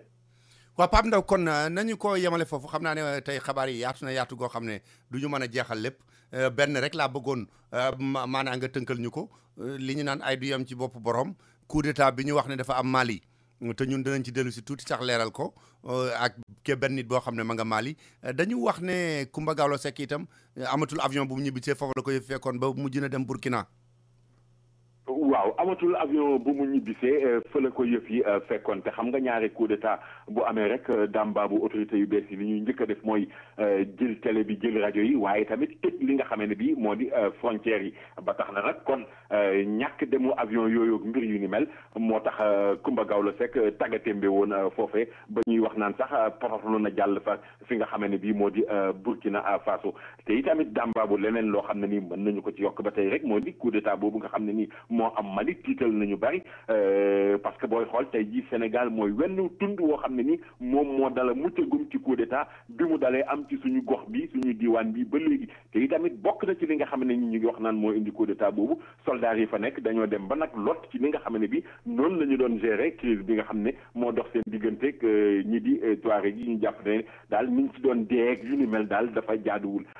lu mën a am daal moo di tey jii coup d'état am na foofu Amadou Toumani Touré ma nekkoon njiitu réew ma nekkatu ko fi mu nekk nii njàqare gën naa am ci suñu réew. waaw Pape kon xam naa ne tey moom fii lañ lay tàggoo rek di wax ñi nga xam ne ñoo ñuy déglu ne xuloo yi bari woon na lool suñu diggante ndax toogloo nañ la ngay xaar rek di xaar ba xam gars yi fu ñuy mujjee. politiciens yi sonal nañ la de. dafay fekk ne xabaar yi mooy demee noo xam ne ni. na mu daan demee du ñu demee waaye nag comme bariwul lu muy am bu amee nu muñ ko rek. jërëjëf Pape Ndaw. waaw kon mbokk yi bu ñu dellu see ci heure bu mujj bi balaa ñuy dem dañu leen waxoon ne danañu leen tegal li nga xam ne moom mooy li candidat yi wax ngeen déglu ko waaye dañu bëgg loolu ñu xaar ko ngir bu waxtaan xajee nu dugal ko ci loolu nanu jël li nga xam ne mooy li xew Mali aussi ndaxte xam ngeen ne Mali dañu nekkoon ci di waajal seen campagne électorale ndax ci weeru avril wi ñu jublu ci le président ba fa nekkoon war a jeexal te moom daf ne du xëccoo du soppiwul loi bi ñaari mandat lañ ko waxoon muy Amadou Toumani Touré loolu jeex na ba ñu di ko waajal ba candidat yi ku nekk doon positionné wu ngir di yaakaar ne da nga ko mën a wuutu ñu dem nag ba ci diggante bi mu am guerre boo xam ne dafa am ca bëj gànnaaru réew ma ñi nga xam ne ñoom la ñuy tudde ay Touareg ay doomi Mali lañu waaye ay Touareg lañu ñoo xam ne diggante arabe ak nit ku ñuul la ñu nekk ñooña nengi woon ci guerre bu yàgg boo xam ne lijjanti woon nañ ko ba yaakaar ne jeex na gannaaw bi béjoo bi amee Libi itam am ñu ñoo xam ne ñoo àndoon ak Kadhafi ñu ne dañu dawaale ak seen i ngànnaay dugg si biir Mali ak ñu mel noonu guerre ba metti lool ba armée wu Mali ñu sonal ko sonal yu méttee métti ñoom fi mu nekk ni ñoo mujjoon def li nga xam ne moom la ñu tuddee coup d'état waaye nag teewul xamaguñu kii di président bi fan la nekk muy Amadou Toumani Touré am na itam ñu baree bari ci àdduna bi moo xam mbootaayu xeet yi la moo xam mbootaayu bi nga xam ne moom la ñuy tuddee CEDEAO fukki réew ak juróom benn ci Afrique gi féete sowu jant bokk ko moo xam mbootaayu Union africaine bi doomu Afrique yëpp réew yi Afrique yëpp bokk la moo xam réew yi nga xam ne dañ doon diggaale ak Mali ñu mel ne Amérique ak ñu mel ne France ak yu mel noonu ak Union européenne ñoom ñëpp nee nañ du ci dal tey du ci dal ëllëg yéen ñi nga xam ne ñooy yéenay soldats yi yéen def coup d'état bi dañu bëgg ngeen delluwaat fa ngeen ko jële woon xam ne loolu duñu ko nangu tey duñu ko nangu ëllëg gannaaw loolu itam ñu yokk ci ne am na ay nit ñoo xam ne ña nga fa fi mu nekk mënuñoo dem tey mënuñoo dikk ndax dañoo tëj frontière ya tëj li nga xam ne mooy aéroport ba avion du dugg avion du génn kenn xamul fooy jaare ba génn yéen a ngi ko dégg léegi Pape Ndaw doon wax ne kii di Kumba Gawlo Seck sax dafa mel ne dañ ko fa ndar keppoon bañ ne daw na ak oto ba dugg na Burkina Faso ba ne nañ foofa la war a jëlee avion ñibbi si waaye itam am na benn doomu Sénégal du ñu leen wax turam yëpp ba mu mat ndax xam ngeen ne dañ ko war a aar itam kooku Ndour la tudd jot nañu ko ma nga ca Bamako fi mu nekk nii laaj ko fii yëf ya fan la tollu tey ji ñu déglu Ndour. waaw biñ déggee yëf yi comme ngeen ko war a xalaatee rek xam naa ne ñëpp jaaxle woon nañ ñu bëri ñëpp aussi tiitoon ni am njaqare jaxasoo ci xel yi parce que boo nekkee dëkk boo xam ne xamoo fa seen mbokk mun nañ wax yii bu xewee doo xam foo jëm da ngay xaw a paniqué mais conseil yi joxoon dañ ku nekk da ngay toog sa hôtel nga calme ñu bañ a génn dëkk bi parce que wóorul donc ñëpp a tiit même nga xam ne Mali lañ dëkk sax kenn ñemewul génn bon ku ne daal yaa ngi toog sa kër yaa ngi parce que panique daal moo fi am ñëppay paniqué kenn xamul parce que sasa yi dañ ci raax naka si dul noonu da ci yomb daal maanaam donc ñu ngi fii tiit nañ mais ñu ngi à la kulial di julli di ñaan tamit quoi yàlla mun ñu delloo ñu tëj frontière yëpp kenn mënu dem kenn mënu ñëw donc ñu ngi fi parce que ñun depuis démb la ñaroon ñu daal xam nga. waaw dem ba léegi est-ce que am na yenn est-ce que am na yenn yëngatu yoo xam ne mi am na yenn yëngatu yoo xam ne mi ngi am ci mbedd mi wala ci hôtel yi ngeen nekk wala len daal lu ñu mën a jàpp. waaw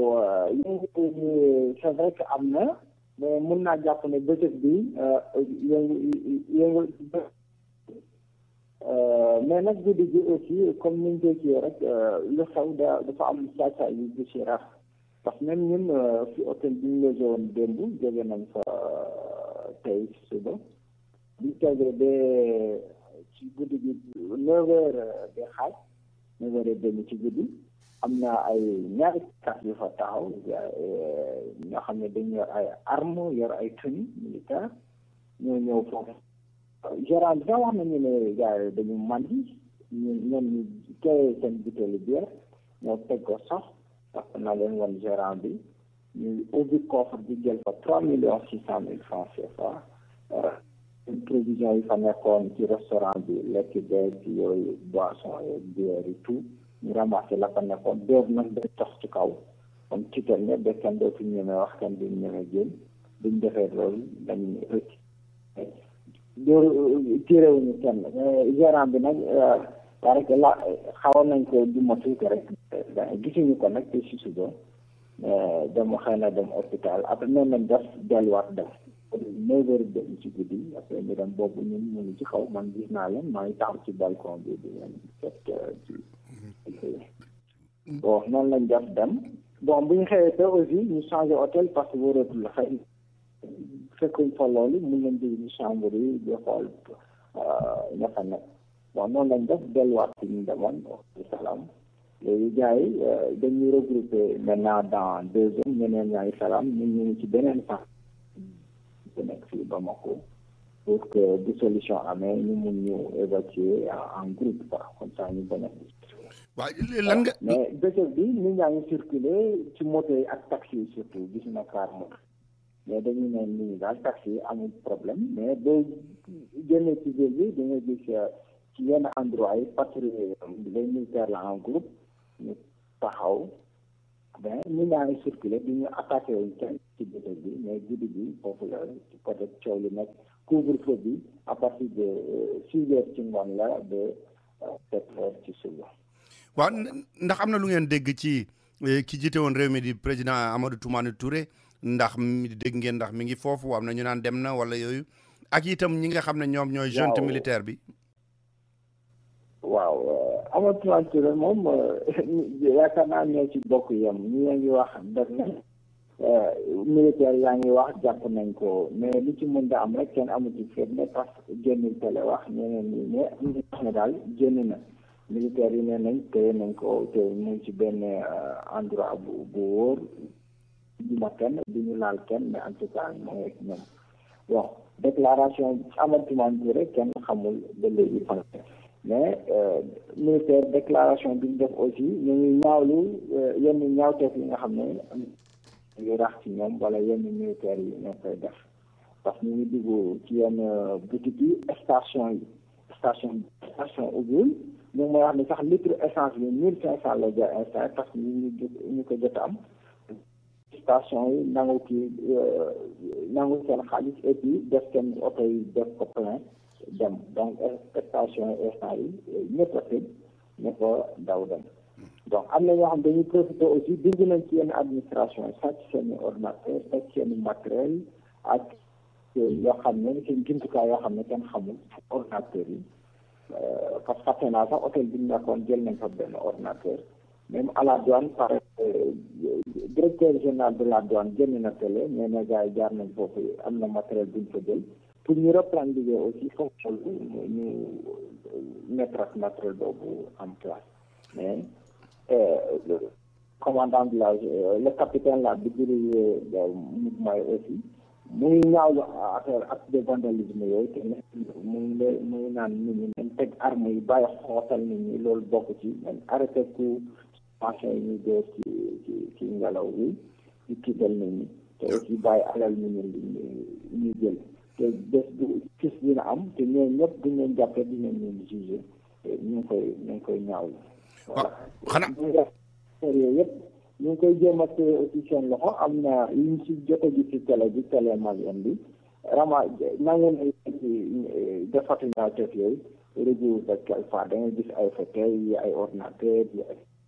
yu ñu jël profité mais am na yu ñu ci jot a nangu te teg ko ci benn place. waaw li ma la bëggoon mujj laaj mooy dégg nañu kenn ci ñi jiite opposition bi muy Ibrahima Boubacar Keïta mu ñaawlu li nga xam ne mooy coup d'état bi mais lu jëm ci mbiri élection yi ñu jublu woon ak yooyu est-ce que dégg ngeen dara lu ci ñi militaires yi jël nguur gi di wax fan yi militaires yi peut-être le capitaine la wax na ci après dinañ organiser mais loolu wóorul duñ ñëwee ci balaa affaire bi commencé malien yi dañ daan gisee nee nañ est-ce que élection dina am est-ce que élection ñu ne ci jot a wax est-ce que dina am waruloon mais instant yi moom leer na ne élection mënul am Mali suñ toll nii moom mënatul am ren ji Mali wala ci yàgg ay quelques mois lay doon. waaw Serigne Ndour man ñu ngi lay gërëm bu baax di la sant xam nañ ne situation bi yombul fi mu ne ci kenn ci yéen ñi nekk foofu jaajëf. voilà.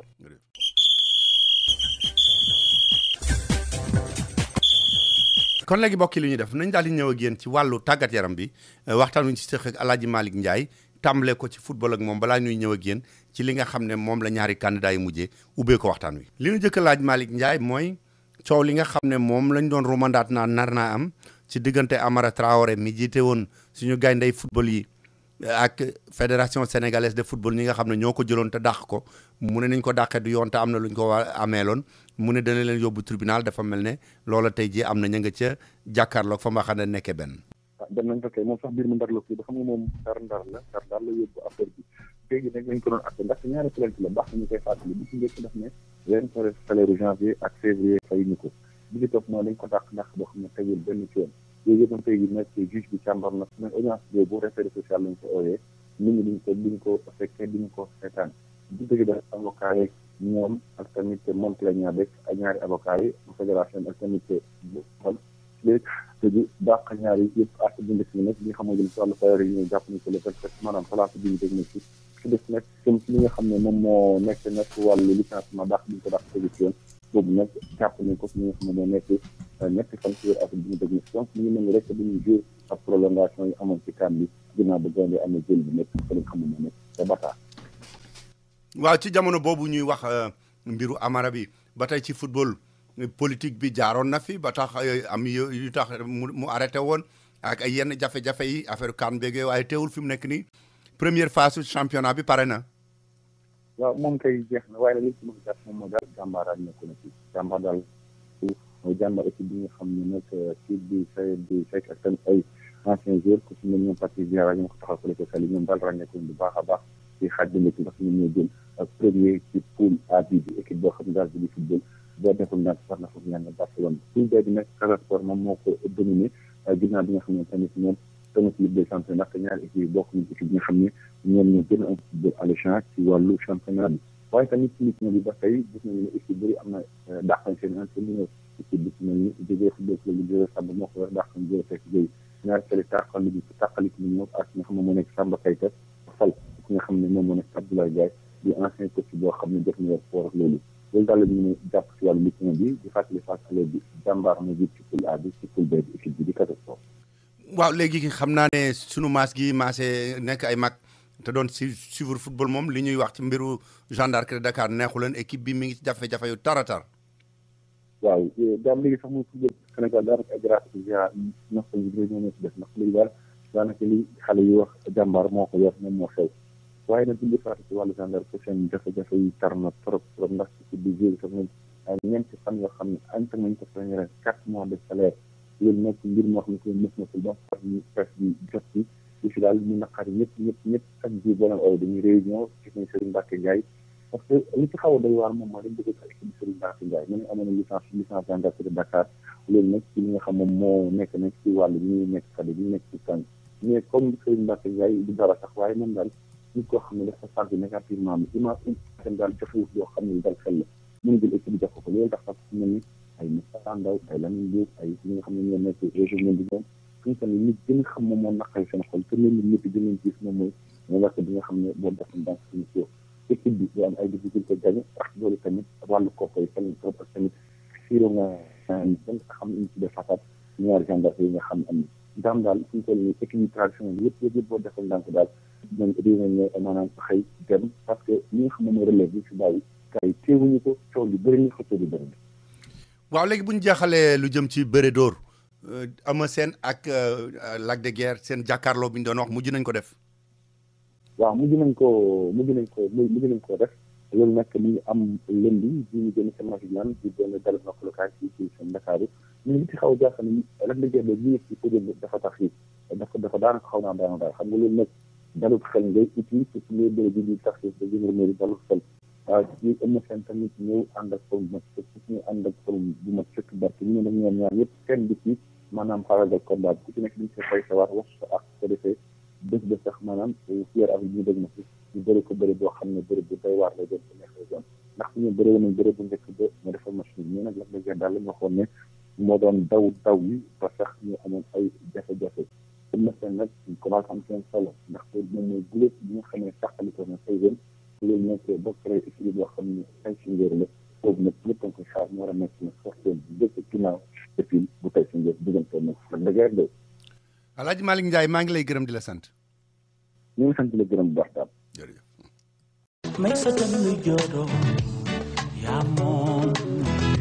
ñu bari ñu ma xam di doon seen yéene mooy am seen business su bopp tim ko di ko gérer seen bopp bu fekkee ne ci ñooñu nga bokk xaaral ma wax la ni nga war a def da ngay seet ki nga xam ne moom mooy Broadway Wireless ay ata ngi nii muy jaay lépp loo xam ne accessoire téléphone la di ko def en gros mu ne léegi nag boo bëggee mu ubbil la boutique en gros dëkk boo ko bëggee ci Amérique ba mu des New York rek dana la ko fa defal te daanaka doo gis kenn koo xam ne mooy xëccoog yow marché ba wala muy concurrencer ak yow lenn rek ngay def tuuti nga koy jox ci xaalis mu nekk garantie mu ubbi boutique bi defaral la ko charger la ko ay marchandise ba mu fees dell nga toog yoral ko sa bopp di jaay di fay bu jeexee mu dellu si waat képp koo xam ne da ngay yaakaaroon ne li la gënal mooy sa am business su bopp di jaay en gros accessoire téléphone portable nga xam ne kenn mënu cee am lu doy seetil Broadway Wireless mi ngi nekk ci 55 West Tony 7th Street ci diggante 6e ak Broadway téléphone 212-252-0905 wala sax seen boutique bu bees bi ñu ubbi ci Philadelphia 5250 Market Street téléphone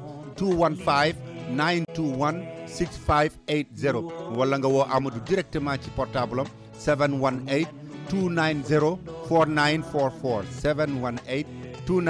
718-290-4944 Broadway Wireless moo leen di jaay lépp loo xam ne mi ngi jëm ci en gros ak accessoire téléphone portable te njëgam kenn yombulee wuñu ci Amérique yëpp.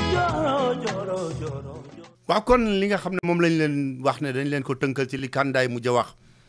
dañ koy tàmbalee ci président Abdoulaye Wade moom nag liñ koy tegal du wees sax ñaari minutes ndaxte meeting am bi mu def Thiès ak yeneen yoo xam ne moom la def ci mbeddi Ndakaaru moom la ñu jël génne ko ci télévision bi waaye lu ci bari àndul woon ak wax la mu jote wax ca Thiès rek ñoom la ñu tànn ñoom waa fal ngir teg ko ci télévision bi ci wax ju président Abdoulaye Wade wax kon nu bàyyi leen ngeen déglu bala ñëw ci li Macky Sall moom la tëjee campagne am ci télévision bi. On m'a dit que l'autre candidat qu'il était ici hier accueilli par 4000 personnes. 4 millions, ça n'est pas la même chose. Voilà, venez nous. Je ne veux pas ci teen wala ci pax du ko ca mën a génne Idrissa Seck fi mu dugg yéen a ko fa mën a génne leen ko ngir yàlla mi ngeen koy génne nag moo di ngeen won ko ni dafa dëggu yoon wi parce qu'il est allé se livrer armes et bagages à l'adversaire.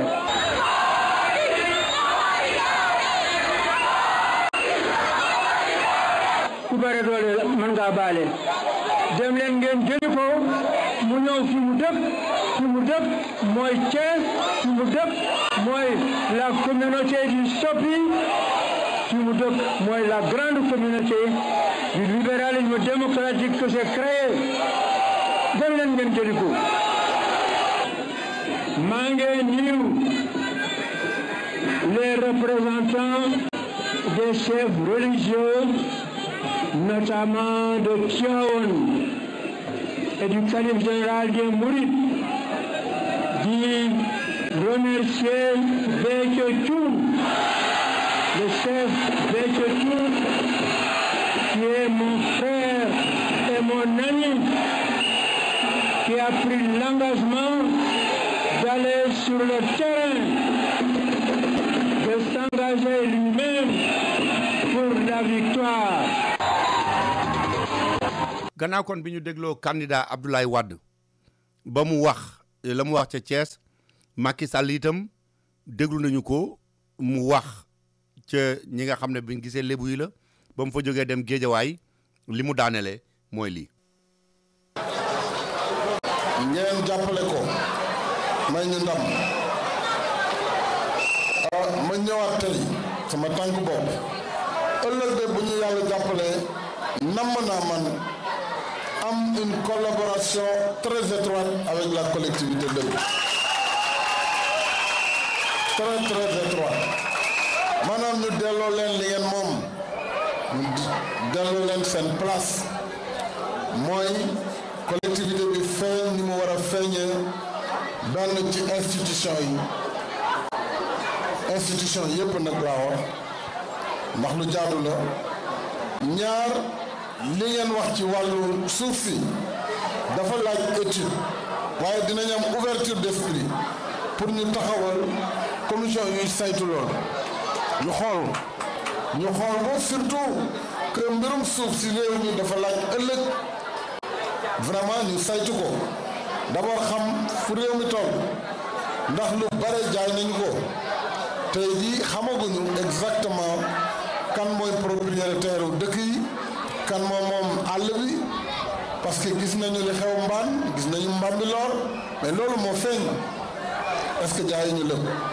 wàllu géej gi am na ay situation yu doy waar ndax ku ne xam na ni jën yu mag amatul ci réew mi yaboy bi amoon nit ñi di ci jëriñoo joxaat nañ ko ay bateau russe ci anam yoo xam ne anam yu doy waar ñetti dërëm la ñuy jaayee kilo lañ leen ko joxe yaboy ci géej gi te bu continuer fii ak ñaari at mën nañu wax yaboy sax dootul wàcc Sénégal donc loolu moom ñoom Ali Aydar ay expert la ñu si am nañu waxtaan nañ ci ak waa Greenpeace ak ñeneen ñoo xam ne ñu ngi jooy ñi nga xam ne tey moom la ñu yàqee li ci géej gi donc yooyu ay mesures d'urgence yi ñuy jël teeru yi lébu gi war nañ ci mën yegg si wala nappkat yi bokk teeru bàyyi soo gi wax nañ ko fii ci Soumbédioune amoon na teeru ak yeneen i teeru yi nekk Wakaam ak feneen ñu fexe ba lu urbanisation am ñu bàyyi accès boobu pour lébu gi ku mën a dem géej sans contrainte loolu aussi incha allah dinañ ci taxaw tout comme wàllu littoral bi ak lépp daal li war a nekk seen tiitar ëllëg ak seen moomeel ak seen àq ñu reconnaître ko ci biir république moderne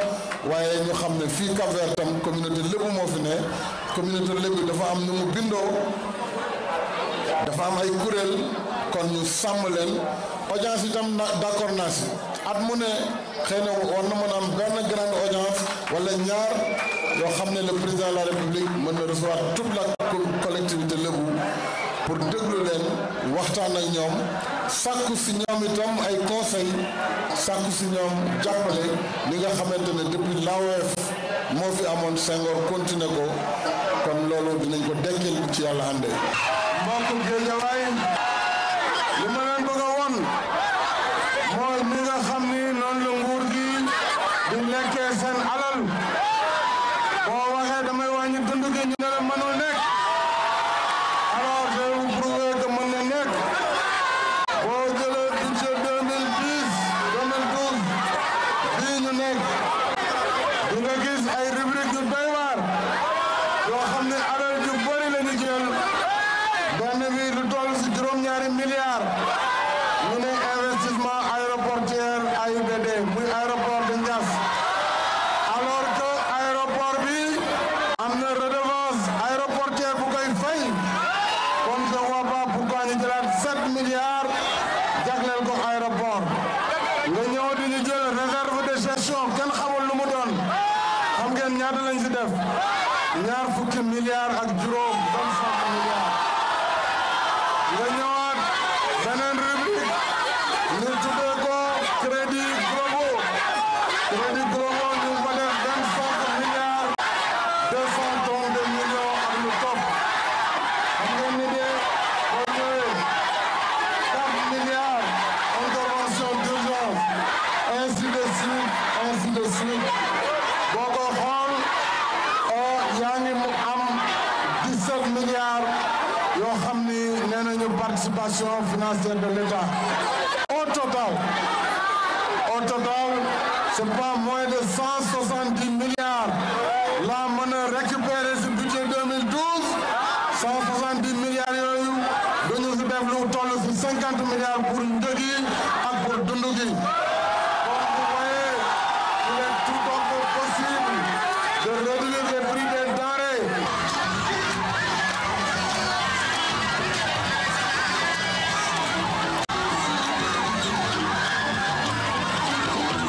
Je mets en garde contre toute tentative de confiscation par quelque procédé que ce soit.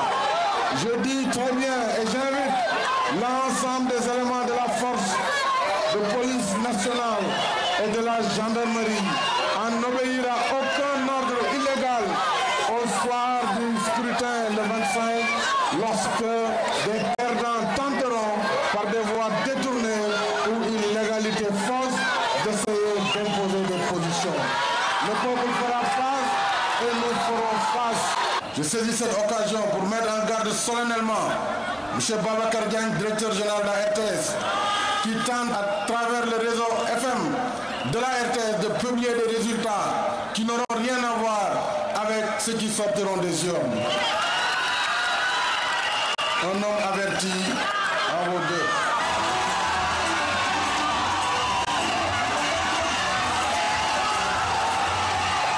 bala noo dugg ci waxtaan wi bu ci xajee waxi sëriñ si defe naa bari woon na lool ci campagne bi rawatina candidat bi nga xam ne mooy président Abdoulaye Wade gis nañu ko ba mu demee seeti sëriñ Sidi Mokhtar ak yeneen xalif généraux yëpp li mu leen wax mooy man li ma tax a falu xam naa ko nit ñi dañuy am lu ñu xamul waaye man xam naa ne sëriñ Touba ak ay xalifaam ñoo tax ma falu te itam dafa bëgg a ñëw ngir ñu ñaanal ko ngir mu faluwaat waaye balaa boobu ci 2008 ci weeru juillet bi mu recevoir kii di Serigne Bara Mbacké mu nekkoon xalif général ca jamono boobu bu maam borom Touba dafa mel ne dafa waxoon ne soxlaatul woon genn ñaan ñu dégluwaat président Abdoulaye Wade balaa ñu ñëw ci débat bi. kon nag ngeen xam ni dañu ma tegoon ci yoon woo xam ni foofu laa doon jaar ba egsi fi ma egsi mel na kuy nekk ci escalier di yéeg rek wala nga jëm Kaolack jaar fii jaar fële jaar yoon yi bare na lool waaye man fii la ma yàlla jaarale ca njëlbéen nga ba ma nekkee étudiant kon nag loolu du hasard bi nga xamee nag sama sëriñ Saliou jóge na fi ma nekk président la rek ma ñëw toog seet sama xel ñëw ci sëriñ Baara yëbbalu ci moom ndax différence bi moo di ñële xëy na sax am na lu ma doon wut waaye kii fekk na li ma doon wut ma am ko loolu mooy différence bi fekk na ma nekk président de la République am lépp nekk sama loxo yéen ñii laa bëgg xam ngeen xam loolu yéen ñu ko war a doom mi ngeen xam loolu kon nag li ma indi ci moom du intérêt du politique du leneen wax naa leen ko dama leen koy waxaat ñëwuma ci jamono di wut li man fi ma nekk sama âge yi ma nekk bu ma yàlla yóbbu woon ma gërëm ko dama bëgg rek ngeen jéem a doxal seen xel ngeen xam lan moom ma boole ak moom Serigne Fallou la woon ba ci moom mi te moo fi toogal Serigne Fallou def leen seen xel ci loolu rek ngeen comprendre lépp bu leen ma boolee bu leen ma ñiroole kenn man ñiroowuma kenn ñiroowuma kenn parce que fii ma jaar ba egg si fii bala fa nit di ba egg si fii ngeen xam ma kañ lay doon moo tax ma ne danaa ne wax ba ngeen dégg da ngeen di dégg nag wax boo ko waxee da nga koy dégg boo ko déggul rek da ngay def erreur ñëwuma pour ni ko damaa bëgg nekk président la mais fekk na ma nekk ko du dëgg loolu na ngeen ko jàpp bu leen ma jàppee politicien bu jóge fa ñëw di ñaan ni damaa bëgg nekk président de la République du loolu de bu bëgg naa mu ñaanal ma waaye yeneen la ci loolu laa jëm si nag parce que boo xasee nekk président de la République yow lépp jeex na loo bëgg si loolu neex nga dogal ko